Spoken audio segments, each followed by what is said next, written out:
السلام علیکم ورحمۃ اللہ وبرکاتہ۔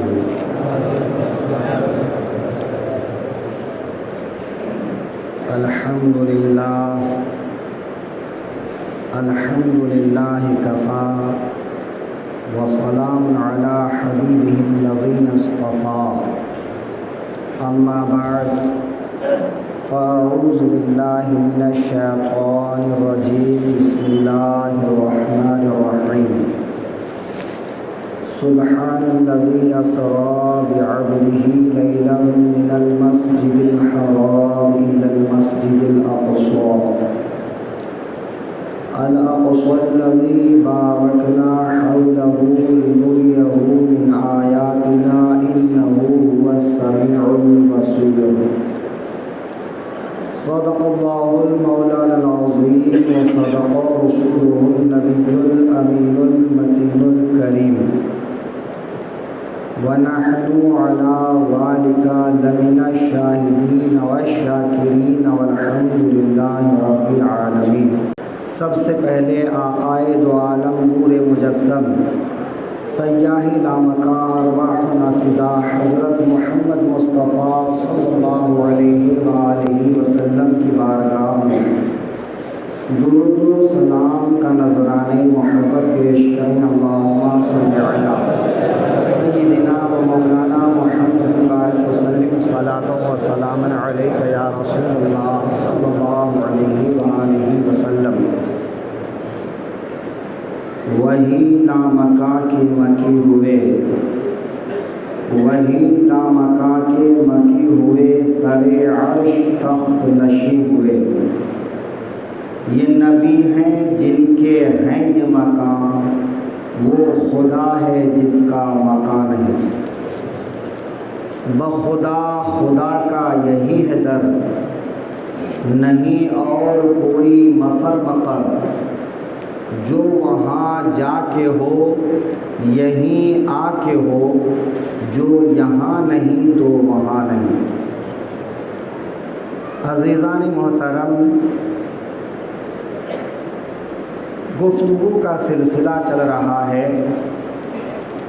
آقائے دو جہاں سرور کون مقام مونی سے انس و جاں، سرور قلب و سینہ راحت قلب و سینہ حضرت محمد صلی اللہ علیہ وآلہ وسلم کی معراج شریف کے تعلق سے کہ رجب شریف کی 27ویں شب کو اللہ نے اپنی بارگاہ میں اپنے حبیب کو بلایا اور اس دعوت کو اسرا یا معراج کا نام دیا۔ آقائے دو عالم صلی اللہ علیہ وسلم معراج کی شب مسجد حرام سے مسجد اقصی جو 1 مہینے کی مسافت پر ہے، یعنی جانے میں 1 مہینہ اور آنے میں 1 مہینہ، اس کو قرآن پاک نے اسرا سے تعبیر کیا ہے۔ پھر مسجد اقصی سے پہلا آسمان، دوسرا آسمان، تیسرا آسمان، یہاں تک کہ 7واں آسمان، 7ویں آسمان سے بھی آگے سدرۃ المنتہا، سدرۃ المنتہا سے بھی آگے حجاب عظمت اور قرب خداوندی۔ اس سفر میں آقا کریم نے صرف یہ نہیں کہ سفر کیا، بلکہ اللہ فرماتا ہے کہ یہ میرے محبوب کی سیر و تفریح ہے۔ سفر اور سیر و تفریح کا مطلب سمجھ لیجئے کہ سفر آدمی جس جگہ سے جس جگہ تک جانا چاہتا ہے کوشش کرتا ہے کہ جتنی جلدی ہو سکے وہ اپنی منزل تک پہنچ جائے، لہٰذا راستے میں جو چیزیں آتی ہیں وہ ان چیزوں میں الجھتا نہیں ہے، وہ ان چیزوں کے دیکھنے میں سمجھنے میں مصروف نہیں ہوتا، وہ فوکس کرتا ہے اپنی منزل کی طرف۔ لیکن سیر سپاٹ میں کیا ہوتا ہے، سیر و تفریح میں کیا ہوتا ہے کہ آدمی خرامہ خرامہ بدامہ بدامہ قدم بقدم چلتا ہے اور اپنے ارد گرد اطراف میں جن چیزوں کو وہ دیکھتا ہے ان چیزوں کو وہ سمجھتا ہے، ان چیزوں کو اچھی طرح پہچانتا ہے، رک رک کر ان چیزوں کی تفصیلات معلوم کرتا ہے اور وہ اس طرح آگے بڑھتا جاتا ہے۔ تو سفر آدمی جلدی پہنچتا ہے اور اطراف میں توجہ نہیں دیتا، اور سیر آدمی قدم بقدم چلتا ہے اور اطراف کی چیزوں کو اچھی طرح دیکھتا بھالتا ہے۔ اللہ رب العزت فرما رہا ہے، میرے محبوب کا ام ہانی کے گھر سے میرے قرب تک آنا صرف سفر نہیں بلکہ سیر و تفریح بھی ہے۔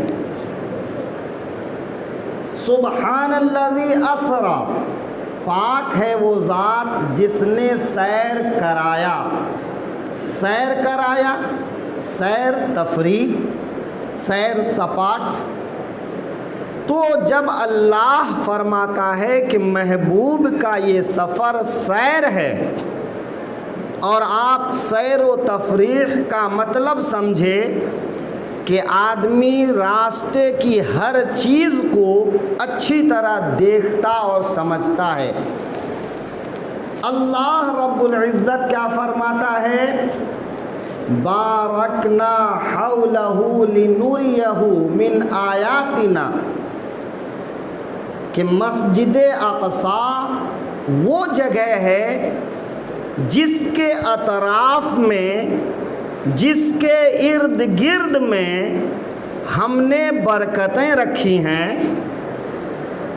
ہم محبوب کو یہ سفر، یہ سیر اس لیے کراتے ہیں کہ ان برکت کی جگہوں کو دکھائیں، ان برکتوں کو دکھائیں، ان نشانیوں کو دکھائیں۔ اور آگے ارشاد ہو رہا ہے، انہ هو السمیع البصیر۔ تفسیر نعیمی میں انہ میں جو ہا ہے اس کا مرجع حضور صلی اللہ علیہ وسلم کو قرار دیا ہے۔ اب مطلب یہ ہوگا کہ یہ رسول بے شک سننے والے اور دیکھنے والے ہیں، یعنی یہ رسول کا سفر صرف منزل تک پہنچنا نہیں تھا بلکہ منزل تک پہنچنے میں جو عجائبات آئے، جو نشانیاں آئیں، جو برکت کی جگہیں آئیں، ان ساری جگہوں کو دیکھنا، ان جگہوں کو سمجھنا، ان کے بارے میں تفتیش کرنا، ان کے بارے میں سوال کرنا، اور جبریل امین کا ہر بات میں جواب دینا شامل تھا کہ محبوب دو عالم صلی اللہ علیہ وسلم نے ہر چیز کو ملاحظہ فرمایا۔ اب آپ آئیے، آقائے دو جہاں صلی اللہ علیہ وسلم معراج سے واپس آئے۔ جب پہلی صبح ہوئی، قریش مکہ کے اطراف میں بیٹھے ہوئے تھے۔ آقا کریم صلی اللہ علیہ وسلم کفار کے بھرے مجمع میں تشریف لے گئے، اور بھرے مجمع میں آقا کریم نے بیان فرمایا، اے لوگو میری رسالت کو مانو، میری نبوت کو مانو، میری ذات کو مانو، میری بات کو مانو کہ اللہ نے مجھے کیسی کیسی نعمتیں عطا فرمایا ہے۔ بہت سی نعمتوں کا ذکر میں نے تمہارے سامنے پہلے کیا ہے، آج اور ایک نعمت کا ذکر کر رہا ہوں۔ اے لوگو، میرے رب نے مجھے آج کی رات کے مختصر حصے میں مسجد حرام سے مسجد اقصیٰ تک، مسجد اقصیٰ سے پہلے آسمان تک، پہلے آسمان سے ساتوں آسمان تک، قرب خداوندی تک، یہاں تک کہ مجھے اللہ نے جنت دکھایا، اللہ نے جہنم دکھایا، اللہ نے حور و غلمان دکھایا، اللہ نے عجائبات کو دکھایا۔ اے لوگو، میں نے رات کے مختصر حصے میں اتنا سارا سفر طے کیا ہے۔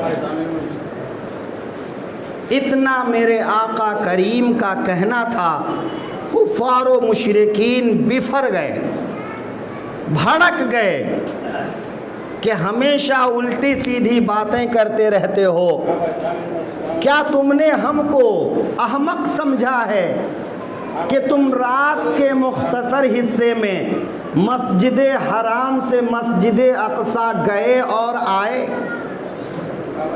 یہاں پر ٹھہر کر ایک بات عرض کرنا چاہوں گا۔ آقا کریم صلی اللہ علیہ وسلم کا یہ پورا سفر جسمانی سفر تھا، بیداری کی حالت میں سفر تھا، پورے وجود کے ساتھ سفر تھا، صرف روح کا سفر نہیں تھا، خواب کا سفر نہیں تھا۔ اگر خواب کا سفر ہوتا، روح کا سفر ہوتا تو کون انکار کرتا؟ کس کو انکار کرنے کی گنجائش ہوتی؟ مثال، آپ آنکھ بند کیے، آنکھیں لگیں اور آپ نے خواب کی حالت میں اپنے وطن تک کا سفر کیا، یا اس سے بھی زیادہ آپ اور بڑھا سکتے ہیں کہ آپ نے سارے نظارے دیکھے، آپ نے بحر و بر کو دیکھا، آپ نے شجر و حجر کو دیکھا، آپ نے خشک و تر کو دیکھا۔ آپ بھی خواب دیکھتے ہوں گے، بسا اوقات ایسا ہوگا کہ آپ خواب میں ہوا میں اڑ رہے ہیں، آپ آسمان کی طرف جا رہے ہیں، آپ ایسی جگہ چلے جاتے ہیں جس جگہ کا آپ نے تصور بھی نہیں کیا ہوگا۔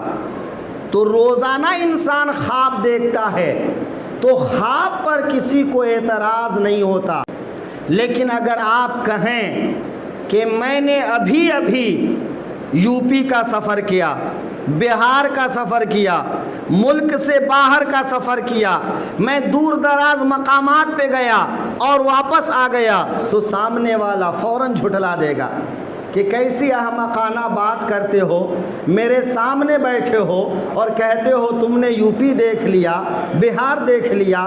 تو معلوم یہ ہوا خواب کے سفر پر کوئی اعتراض نہیں کرتا ہے، کوئی شبہ نہیں کرتا ہے۔ اور جب آقا کریم نے مکہ والوں کے سامنے اپنے اس سفر کا ذکر کیا ہے تو ابو جہل نے انکار کیا ہے، ابو لہب نے انکار کیا ہے، عتبہ شیبہ نے انکار کیا ہے، کفار مکہ نے انکار کیا ہے، قریش مکہ نے انکار کیا ہے، اور انکار کرتے کرتے لوگوں نے اس حد تک انکار کیا ہے کہ آقا کریم سے امتحان لینا چاہا ہے کہ اے محمد ابن عبداللہ، اگر تمہاری بات سچی ہے تو ہم میں سینکڑوں لوگ ہیں جنہوں نے مسجد حرام کو بار بار دیکھا ہے، بتاؤ مسجد حرام میں کتنے کھمبے ہیں، وہاں کا نقش و نگار کیا ہے؟ قریش مکہ نے سوال کیا، ٹھیک ہے تھوڑی دیر کے لیے تمہاری بات مان لیتے ہیں، یہ بتاؤ مسجد حرام کی بناوٹ کیسی ہے؟ چونکہ قریش مکہ کو معلوم تھا کہ بہت لوگوں نے شام کا سفر کیا ہے، بیت المقدس کو دیکھا ہے، اور محمد ابن عبداللہ نے بیت المقدس کا سفر نہیں کیا ہے، لہٰذا ان کو وہاں کے بارے میں معلوم نہیں ہوگا، وہاں کا نقش و نگار نہیں معلوم ہوگا، مسجد حرام کا علم نہیں ہوگا، لہٰذا یہ سوال کر لیتے ہیں۔ آقا کریم صلی اللہ علیہ وسلم سے قریش نے سوال کیا، رب العالمین نے جبریل امین کو بھیجا اور ارشاد فرمایا، اے جبرائیل، قریش مکہ نے بیت المقدس کے بارے میں، مسجد اقصی کے بارے میں میرے محبوب سے سوال کیا ہے، یہ لے جاؤ اور بیت المقدس کو میرے محبوب کی نظروں کے سامنے کر دو۔ میرے آقا فرماتے ہیں جبریل امین نے بیت المقدس کو میرے سامنے کر دیا اور میں بیت المقدس کو دیکھتا جاتا اور کہتا جاتا، فلاں جانب یہ دروازہ ہے، فلاں جانب وہ دروازہ ہے، اس دروازے کے بعد اتنے کھمبے ہیں، اس دروازے کے بعد اتنے ستون ہیں، یہاں در و دیوار پر یہ نقش موجود ہے۔ میرے آقا بیت المقدس کو دیکھتے جاتے، کفار مکہ کو جواب دیتے جاتے اور قریش مکہ میرے آقا کا جواب سن کر تصدیق کرتے جاتے کہ ہاں آپ کا جواب صحیح ہے، لیکن پھر بھی نہیں مانا۔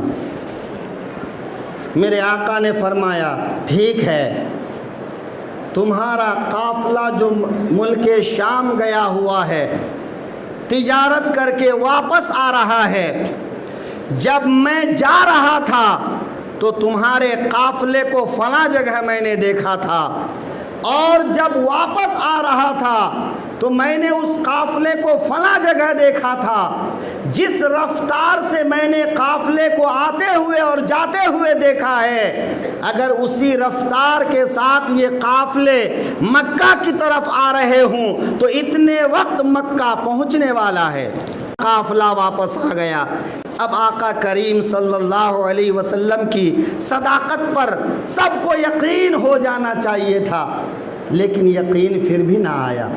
آنکھ والا تیری جوبن کا تماشا دیکھے، دیدے کور کو کیا آئے نظر کیا دیکھے۔ جب انسان ایمان کی نظر سے دیکھتا ہے، جب انسان صداقت کی نظر سے دیکھتا ہے، جب انسان ابو بکر کی نظر سے دیکھتا ہے، جب انسان عمر کی نظر سے دیکھتا ہے، جب انسان عثمان کی نظر سے دیکھتا ہے، جب علی کی نظر سے دیکھتا ہے، تو رسول اللہ میں صداقت کا پیکر نظر آتا ہے۔ لیکن اگر وہی ابو جہل کی نظر سے دیکھتا ہے، ابو لہب کی نظر سے دیکھتا ہے، عتبہ کے شیبہ کی نظر سے دیکھتا ہے، تو رسول کی ذات میں اسے سچائی نظر نہیں آتی ہے۔ اگر دن کے دوپہر میں کوئی چمگادڑ آفتاب کو نہیں دیکھے تو یہ آفتاب کا قصور نہیں ہے، چمگادڑ کی آنکھ کا قصور ہے۔ آج بھی اس دنیا میں بہت سے چمگادڑ ہیں جن کے سامنے اگر معراج کا ذکر کرو تو وہ بھی کہتے ہیں کیسے ہو سکتا ہے میرے عزیز، کیسے ہو سکتا ہے؟ قرآن پاک پڑھو، جس کو قرآن پاک نے بیان کیا مسجد حرام سے مسجد اقصی 1 مہینے کی مسافت ہے۔ ذرا اور قرآن کو پڑھو، حضرت سلیمان علیہ الصلاۃ والتسلیم کا زمانہ ہے، ملک شام سے 1 مہینے کی مسافت کی دوری پر ملکہ سبا کا ملک ہے، بلقیس کا ملک ہے، جہاں کی وہ بادشاہ ہے۔ حضرت سلیمان نے سب کو خطوط لکھے، دین کی طرف دعوت دی، ملکہ سبا کو بھی دعوت دی، بلقیس کو بھی دعوت دی۔ بلقیس ملکہ سبا حضرت سلیمان کی بارگاہ میں حاضر ہونے کے لیے روانہ ہو چکی، اپنا تخت و تاج اپنے ملک میں رکھا اور سفر پر روانہ ہو گئیں۔ حضرت سلیمان علیہ السلام مجلس میں بیٹھے ہیں، ارشاد فرماتے ہیں، کیا اس مجلس میں کوئی ایسا ہے جو ملکہ سبا کا تخت ملکہ سبا کے یہاں پہنچنے سے پہلے مجھے لا کر حاضر کر دے۔ ملکہ سبا کا تخت اس کے آنے سے پہلے یہاں لے آئے۔ وہ تخت بھی کیسا، 40 گز چوڑا، 80 گز لمبا اور موٹا۔ وہ کوئی ہلکا پھلکا ماچس کی ڈبی نہیں تھی، اتنا بڑا تخت تھا۔ اس تخت کو لانا، اور وہ بھی اتنی جلدی لانا۔ حضرت سلیمان کی مجلس میں ایک جن بیٹھا تھا۔ اس جن نے کہا، اے اللہ کے نبی، یہاں پر ایک بات عرض کروں کہ اللہ تعالیٰ نے حضرت سلیمان کو جنات پر بھی بادشاہت عطا فرمائی تھی، ہوا کو بھی ان کے تابع کر دیا تھا۔ حضرت سلیمان نے دعا مانگی تھی، یا اللہ مجھے ایسی بادشاہت عطا فرما کہ پھر میرے بعد ایسی بادشاہت کسی کو نہ ملے۔ تو اللہ نے جنات کو بھی ان کے قبضے میں کر دیا اور ہوا کو بھی ان کے قبضے میں کر دیا۔ لہٰذا وہ اپنے سارے لشکر کے ساتھ صبح اس شہر میں ہوتے تو شام کسی اور شہر میں ہوتے۔